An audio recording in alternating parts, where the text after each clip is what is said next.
Bismillahirrahmanirrahim. Assalamu alaikum. A 34-year-old woman, Gravida 1 Para 1, come to the office for postpartum follow-up.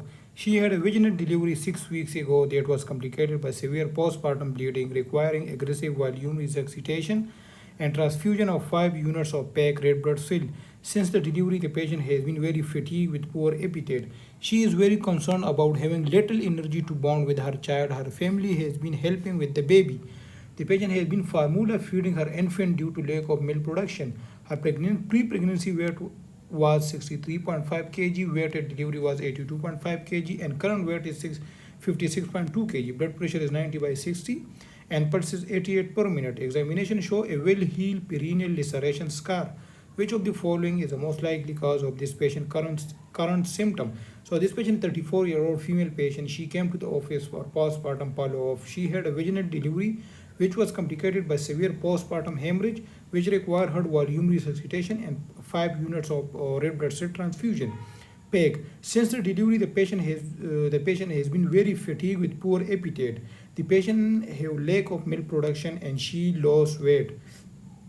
Her BP is 90/69 mm of Ag and she lost weight about 7.7 kg. So based on these, hence the diagnosis of this question is Sheehan. The diagnosis of this question is Sheehan syndrome. And here the correct option is choice B, pituitary ischemic necrosis. So this patient may have postpartum hemorrhage with subsequent lactational failure, hypotension, and weight loss are concerning for Sheehan syndrome, which is a ischemic necrosis of the pituitary gland. Pathogenesis include obstetric hemorrhage complicated by hypotension, which cause postpartum pituitary infarction.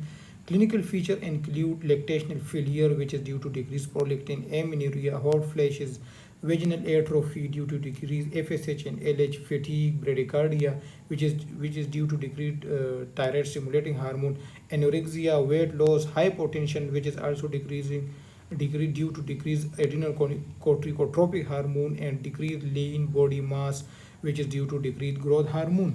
Come to the incorrect one. So adjustment, I will explain choice A and C together. So adjustment disorder with depressed mood and postpartum depression. Almost this patient have risk factor called adjustment disorder with depressed mood, for example, postpartum blues and postpartum depression. The patient having risk factor, but hypotension and significant weight loss suggests an underlying medical disorder. Choice D, postpartum thyroid inflammation. So patient having postpartum thyroiditis is characterized by autoimmune inflammation and destruction of the thyroid within a year of the delivery. Causes, for example, weight loss, palpitation, tremor, but it is not associated with the hypotension or lactational failure. Choice E, primary adrenal insufficiency. So patient with primary adrenal insufficiency also have the same symptom as this patient having, but the patient will also having hyperpigmentation and non-lactational failure. Choice F, spontaneous pituitary hemorrhage. So spontaneous pituitary hemorrhage, which is also called pituitary apoplexia. The patient will have headache, visual disturbances, and decrease visual acuity.